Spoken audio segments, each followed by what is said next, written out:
This podcast is not intended to provide any investment advice. The opinions expressed here by either the hosts or guests do not necessarily reflect the views of PSA, Collectors Holdings, or any of their affiliates. Any discussion of collectible values in the past or present is not a guarantee of future performance.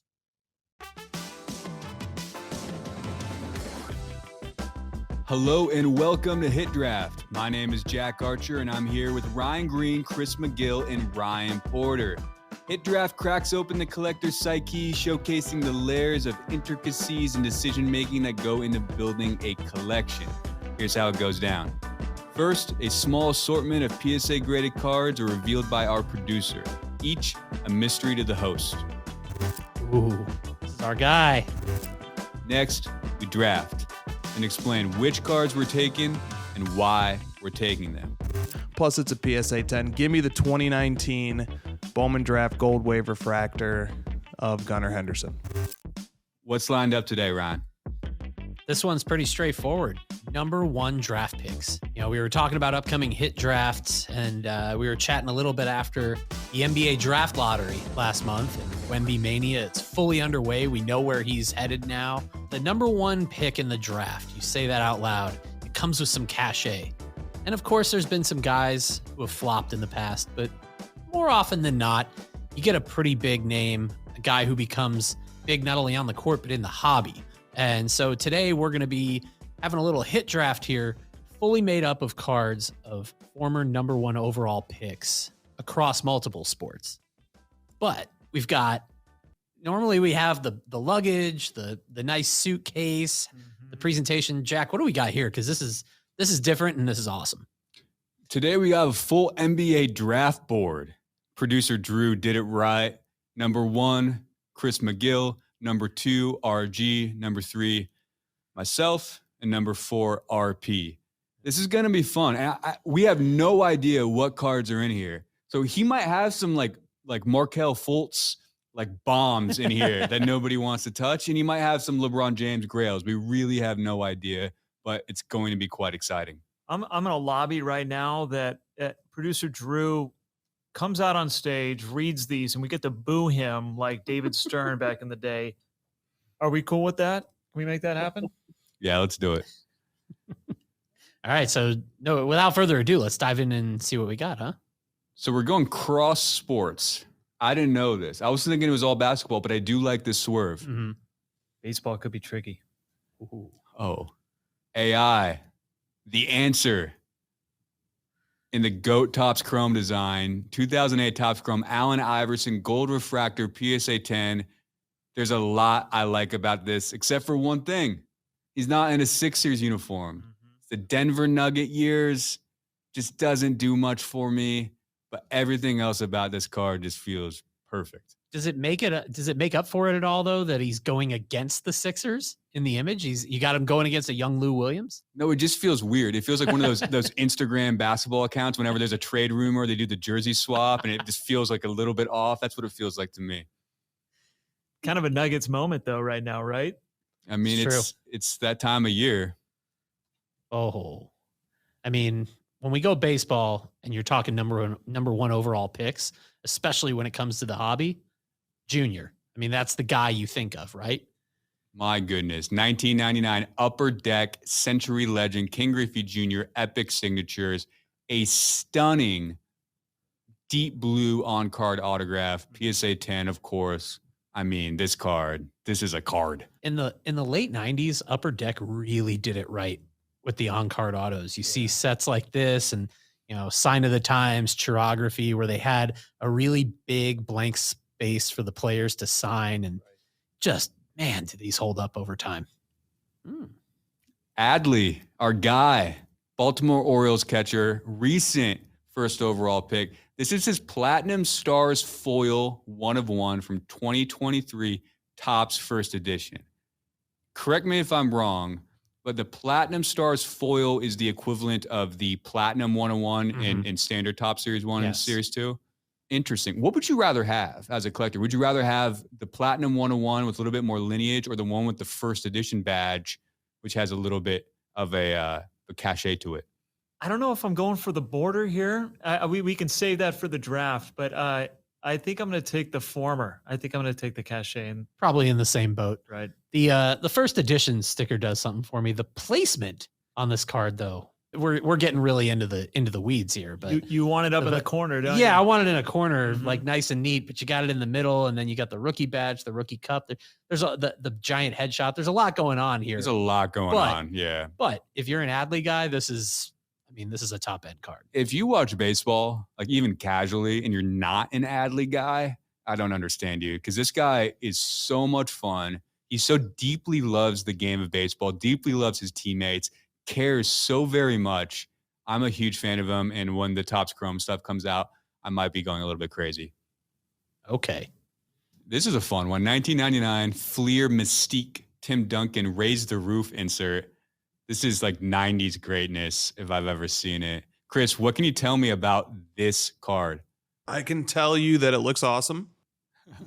And that I really, really wish Michael Jordan was in this set, but he's not, which actually makes Duncan a little more appealing to pick up because of that. I know Kobe has one of these that is an object of desire for lots of 90s collectors, and it's, maybe even borderline grail status for Kobe guys. And the scan will never do it justice. These cards in hand, they radiate, they glow. There's something ethereal about them. Really awesome card. You guys can just stay away from this. I have the first pick. Is that right? Mm-hmm. Yeah, you guys just put this one out of mind. Ooh, already throwing it down, and we've still got like 8 cards to go. But I love the giant serial number on the front. It's just so good. The second we saw this pop up on the screen, my first thought was, I bet you anything this is a card that looks 10x better in hand than it does on a scan. Like the in-hand eye appeal is going to carry it here. If you do indeed choose this card, I want you to raise the roof. I want everyone to imagine you raising the roof while you select it. The ceiling is the roof, as Michael Jordan once said. I knew my guy would be here. Little puck. Connor McDavid. Generational talent here. 2015 Upper Deck Premier. Auto patch rookie Silver Spectrum. Numbered out of what looks like 98 out of 199. We're one number off the jersey number match there. But on-card auto with a really nice patch with what looks like the corner of the 9 from the sleeve. This is nice.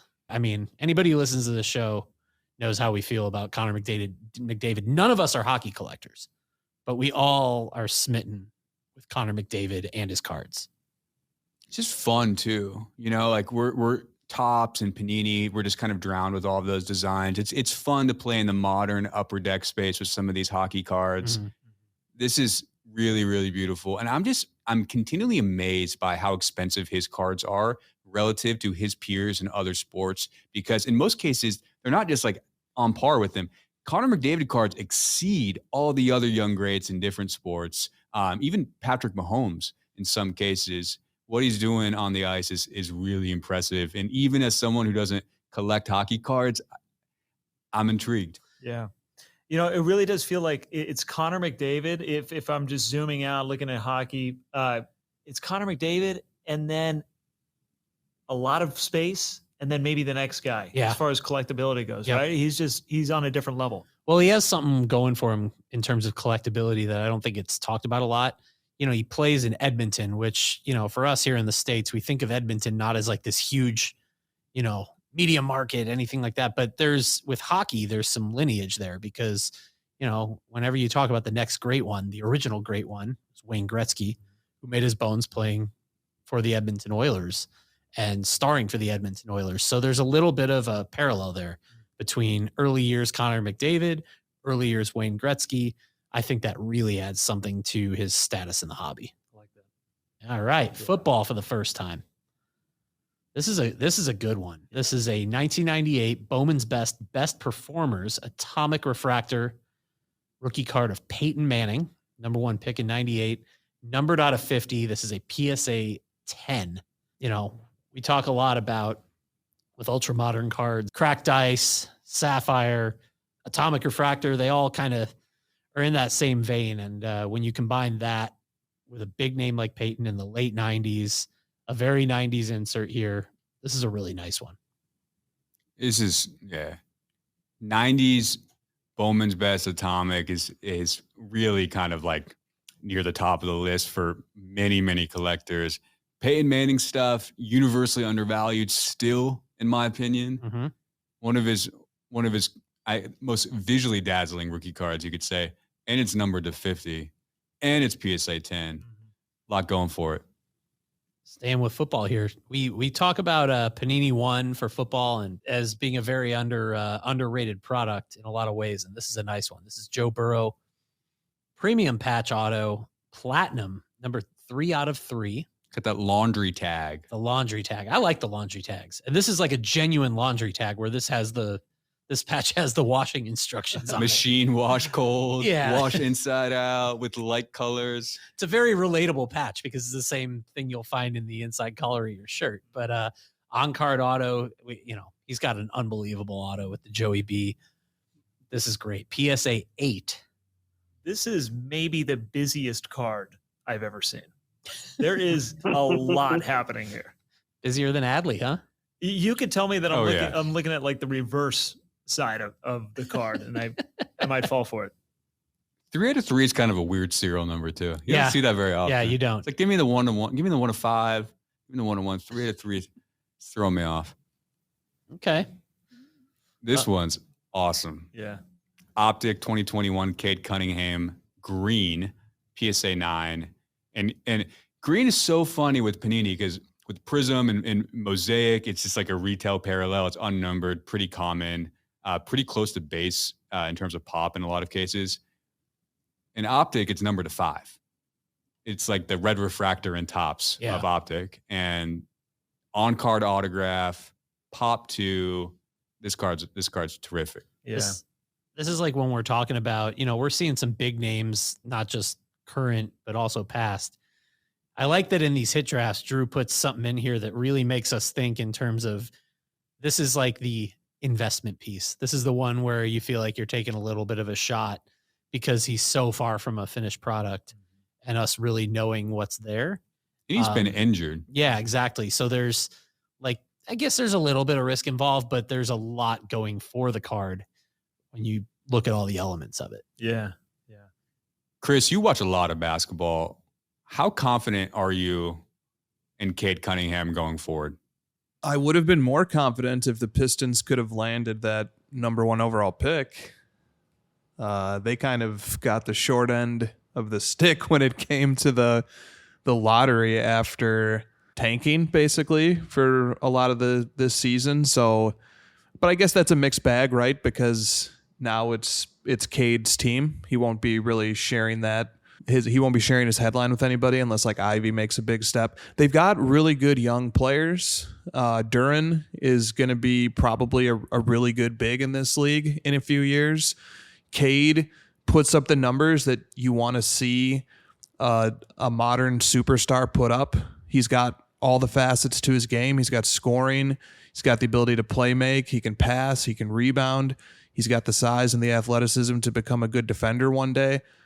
On paper, there's a ton to like about this guy. And also, it's really nice that he's out of sight, out of mind right now. Not too many people are thinking about him. I think it's kind of an interesting time to maybe pick up some of his nicer cards if you can find them. What do you think about like Monty Williams coming in? Like what is he going to like unlock for this kid?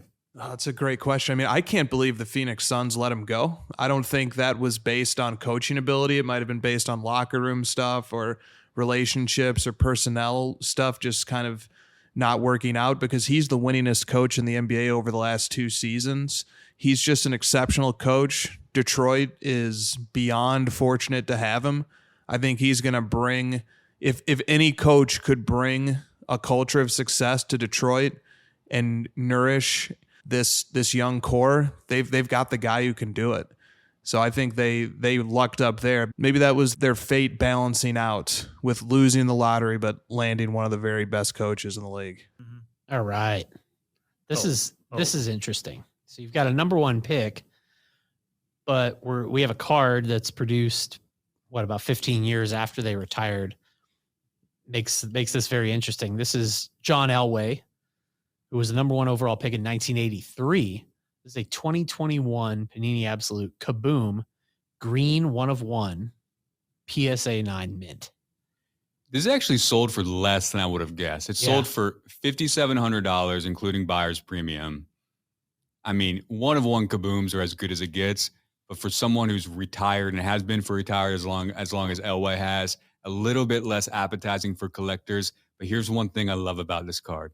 The Denver Broncos, their logo right now doesn't do much for me. It screams 1998, but not in a cool way. The old Denver Broncos logo on this card is very, very cool. And I definitely dig the appeal here. You guys generally a yay or nay on ultra modern cards of long retired players? Generally a nay. I like the career period stuff, Same. but I'm not like hard opposed to it. Yeah.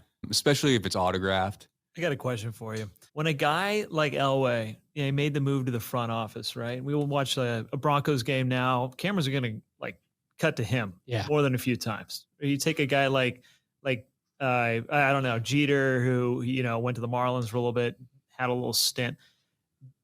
What do you like? Do you like what it does in terms of collecting the guy when they're so visible post-career, doing things like?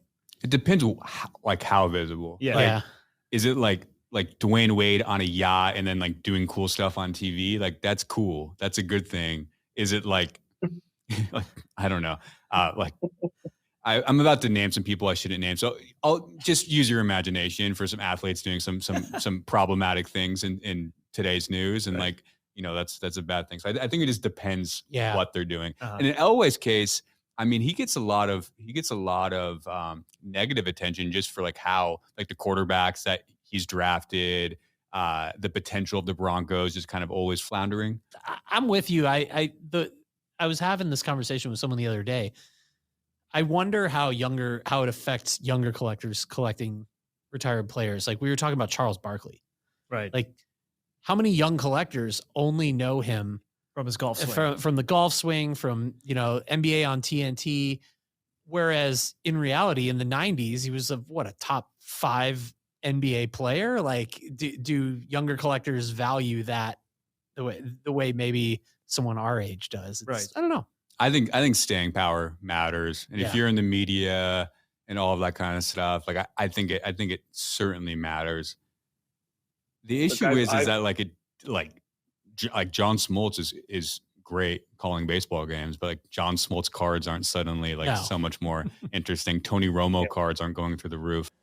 Yeah, Jack. There can be certain instances where it can raise a player's profile in an unambiguously positive way. Tony Romo is the poster child for that. I wouldn't have thought about Tony Romo once since he retired, if not for him becoming this great announcer. So like I think that's a case where it works. You know, he sort of goes from being this respected quarterback during his day to now like there's something culturally relevant about him in a way that wasn't when he played, right? Which is cool. But here's the flip side. And I think for athletes who were, you know, Mount Rushmore status or all-time great, you know, top 50 status, I think you really can only do damage in your post-career endeavors. Like, let's take Michael Jordan, for example. I think the biggest blemish on his resume is ownership of the Charlotte Hornets. And Jordan is a guy who stays out of the public eye. But whenever I talk to Jordan about Jordan, especially to Jordan detractors, let's say, the very first thing they throw in my face, and I have to grant them it, is that his track record with owning that team, let's just say it's been less than stellar, especially when it comes to roster construction and building a winning franchise. He hasn't been able to do it. And I think that's the real risk with, you know, all-time great players having high-profile visibility in something other than their sport post-career. It really can only detract. That's just my take. Yeah, well, I mean, it makes sense because these guys are all-time greats because they had the ball in their hands and they were able to win. And now, you know, you put them on the sideline, sure, they're making decisions. They don't have the ball in their hands anymore. They're good at winning when the ball's in their hands. Ooh, a little more puck. I like it. When you talk about that large chasm from number 1 to number 2. One of the guys who's in the conversation of number 2, Sid the Kid, Sidney Crosby, 2005 SP Authentic limited auto patch. The Future Watch from the mid 2000s. These are just so elite. Number 38 out of 100, PSA 8. Wow. This is a beautiful It card. really is. Nice sort of 3-color patch there.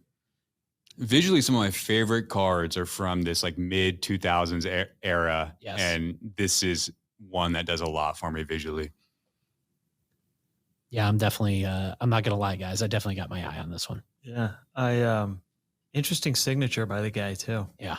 Got the 87 kind of snuck in there, all sly. I'd like it. Yeah. I don't know his cards very well, but this was his rookie year. I'd love to see what his signature looks like on 2022, 2023 cards, just for comparison. What can we hang on this card for just a second?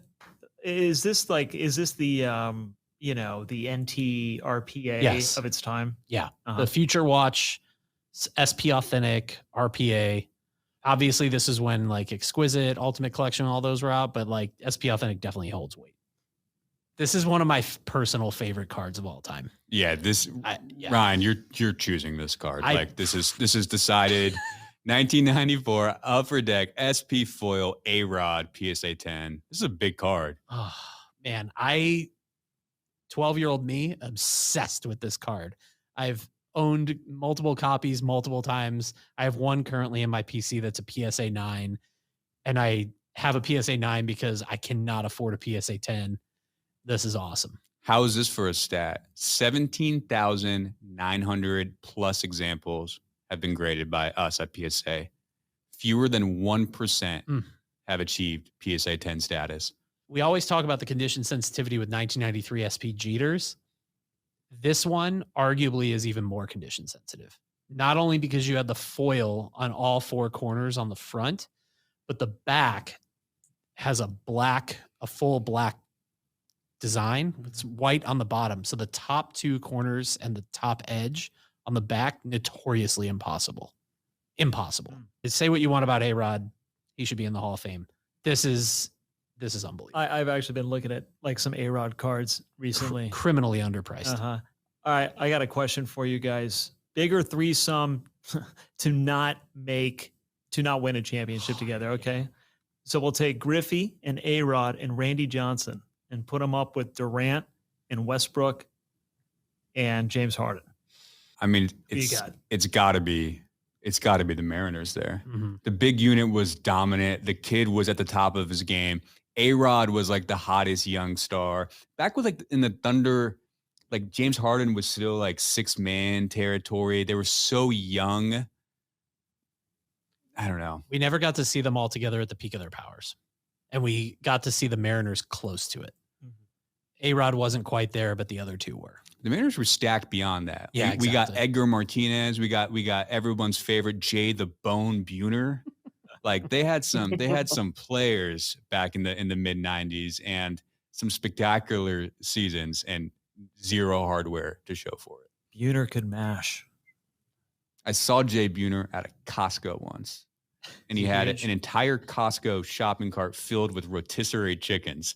It was quite the sight. All right. Hakeem Olajuwon, 86 Fleer, rookie card, PSA 10, iconic set. Shocked how low this sold in comparison to the Jordan. I know the Jordan's iconic, but wow. Can someone educate me? Yeah, Chris, you want to jump in here on this one? Because I knew nothing about the market of this card. Seeing that a PSA 10 of this sold late last year, just over $5,600, feels kind of crazy. It does feel kind of crazy, and I'm with you guys. It's so low compared to the Jordan, and I'm looking up right now as I sort of just think about what I want to say about this card, because Hakeem's market isn't that strong, but he's my favorite player from the. I mean, I grew up rooting for him even more than I was rooting for Jordan, at least during his 2 title runs when Jordan was retired for most of that time. I was such a big fan of Hakeem. I wanted to be him when I would play basketball in the front yard. I only grew to be about 6 foot tall, but I just always in my head believed I was a post player who could do what Hakeem can do. He was such an inspirational player. He had such a cool persona about him. And so like, okay, the pop of this card is 340. So it's actually a little bit higher, the PSA 10 population, than the Jordan is.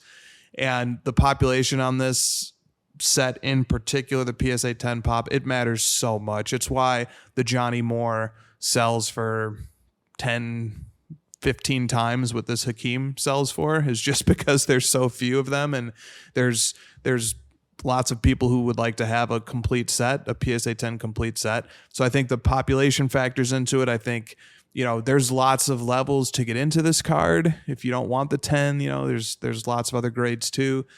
And, Hakeem, for whatever reason, he doesn't seem to have a very large collector base, which is unfortunate because, he's one of my favorite athletes of all time. Overshadowed in a lot of ways. Like you said, Jordan was in and out that time when he really hit his peak. Shaq was emerging as the dominant big man of the future. So, but this card is awesome.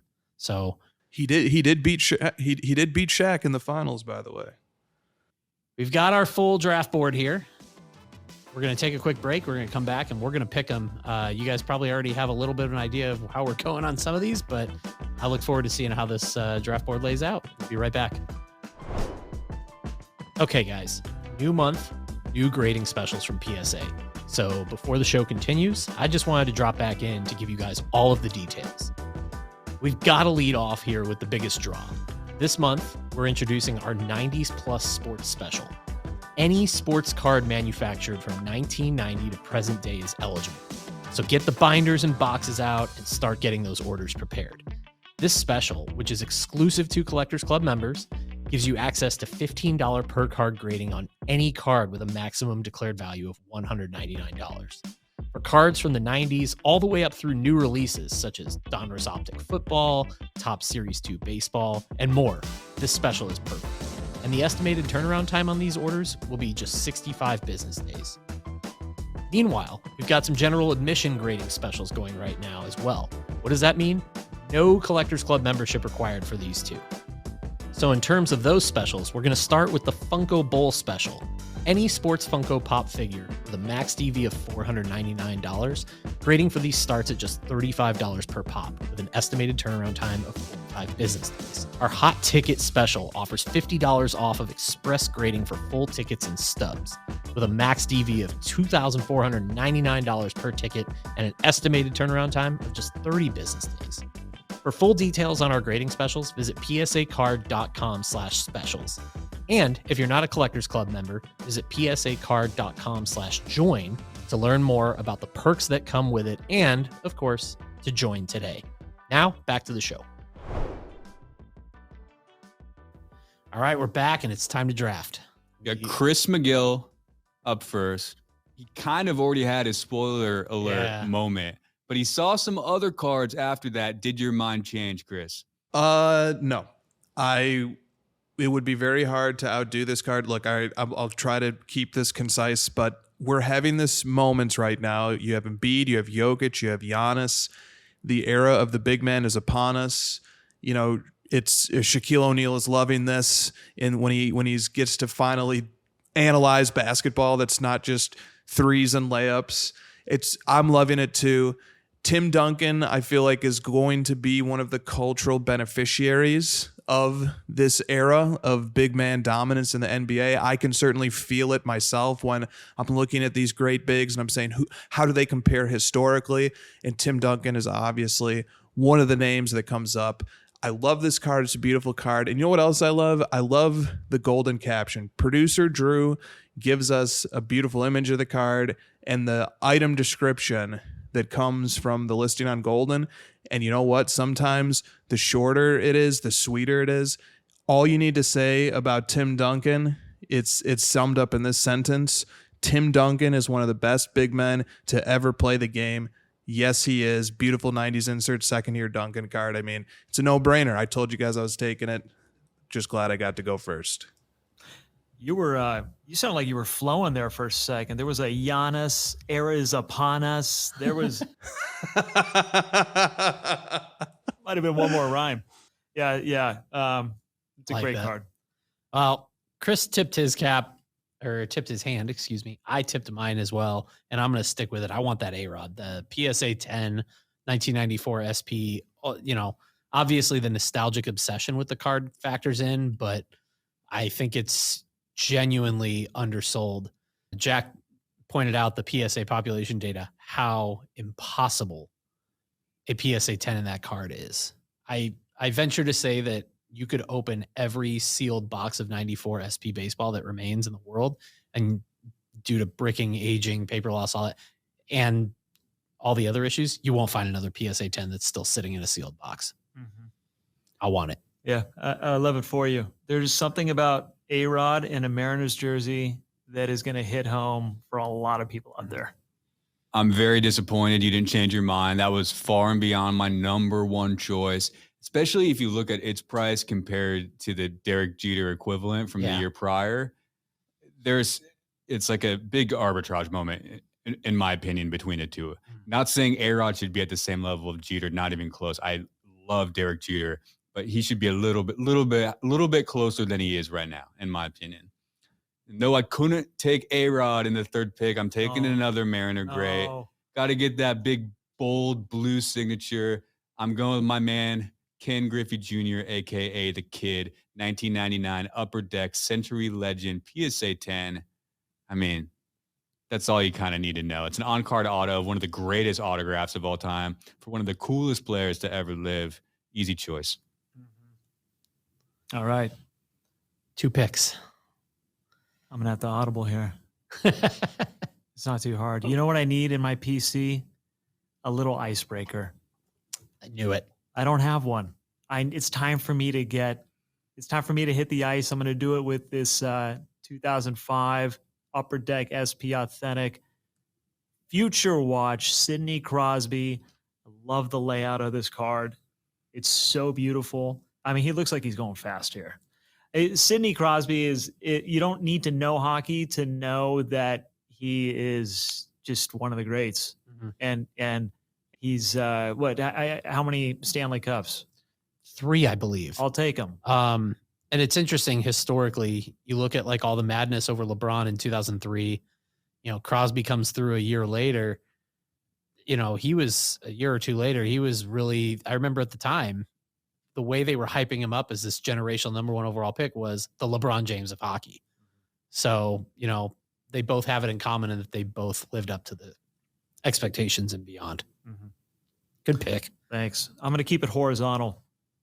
And I'm also going to take another thing that I don't have in my PC, which is a laundry tag. Got one on my back. Not in the PC, though. I'm going to take this Joe Burrow Platinum Premium Patch. It is a 3 out of 3. Like I said before, there's a lot going on the face of this card, so I need to spend some time with it. The busiest card you've ever seen. When it you looks said like the that, back of a card, he says, and then he chooses it. When you said that, I figured there was that's a nice curveball. I thought there was no way you'd be taking it. Were you throwing us off, Brian, or did you just settle on it and just say like, okay, the card sunk in with you a little bit, you liked it, or were you just making sure that this one was still around for you? I'm always playing games. I think it's the sheer appeal of Joe Burrow. Mm-hmm. His collectability is just so high that it's just hard to say no to that. He's one of those guys. If you don't have one of his cards, you feel a little sad sometimes. I get it. Look at it's like Curry in a bit. Yeah. You don't have a Curry card. Those guys are having a lot of fun over there. Yeah, I don't own any Joe Burrow cards, and every time I watch Joe Burrow play football, I think I'm making a mistake. Like Same. I need like a major Joe Burrow card one of these days. All right, I'm back up. I'm taking a card that is valued about like 50% of what every other card in this box is valued at. It's also the card that, in my opinion, has the highest ceiling, and it's a player that I absolutely love watching play baseball. It's the Adley Rutschman 2023 Topps First Edition Platinum Stars Foil 1 of 1 PSA 9. There's a lot I don't love about this card. some of the design stuff that we mentioned earlier, I would take the regular platinum 1/1 all day over this, but it's still a 1/1 Topps flagship rookie card of a really exciting young player who I think isn't just like, I mean, we've seen some big catchers be pretty big in the hobby, like Buster Posey, Joe Mauer. I thoroughly believe Adley is going to lap both of those guys. I'm a really big believer of his game, his spirit, his everything. The stars, the stars on the border, I was talking down on a little bit. They kind of make sense with a guy like Adley. He's got this like Captain America, boy wonder quality to him. He's okay, like just taking the flag and running with it. Yeah, this card isn't something I'm going to put on the showcase, put on the bookshelf, put on display. It's a card I'm just going to, I'm just going to keep and hold, and it will just allow me to root for this player I like even more. Some of the more like art focused cards that I obsess over, this doesn't have that appeal, but it has a different level of appeal, a different kind of appeal. And that's what I like about it. So I ended up with a tougher choice than I expected to have here. Because I took that Sidney Crosby. Well, I'm between two cards, but I'm gonna take hockey completely off the board. I want the McDavid. I love the on-card auto. The patch was just really nice. I love patches where you can kind of photo match to where on the jersey it is, especially when it's visible in the card image. It was between this and the Peyton Manning, to be honest. The difference being, if I really want Peyton Manning cards from 98, I can go find other options at reasonable prices. McDavid cards from 2015, from the lowest end to the highest end, like none of the prices are reasonable anymore. It's a good opportunity to lock some in. And if we're carrying over collections from previous hit drafts, I've built a pretty nice McDavid PC now. So I feel like I'm staying true to myself there. Look at that. You've got a virtual PC going in your head of all the hypothetical cards you've drafted. Collection is insane. Wow. I would love to see all of our hypothetical hit draft PCs sometime. So great picks here. Actually makes my pick kind of easy because you guys took some of the most interesting ones off the board there. So I'm just gonna fall back on my guy Olajuwon and his 86 Fleer PSA 10. Never owned this card in the grade of a 10. Always wanted to. Let's do it. I've already sung his praises earlier in the show, so no need to rehash that.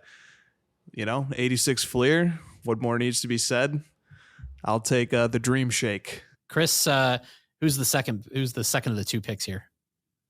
Yeah, so not to be outdone by Jack, who went for the second lowest card on the board, I will take the cheapest card on the board with my final pick, which is the 2008 Topps Chrome Gold Allen Iverson out of 50, PSA 10.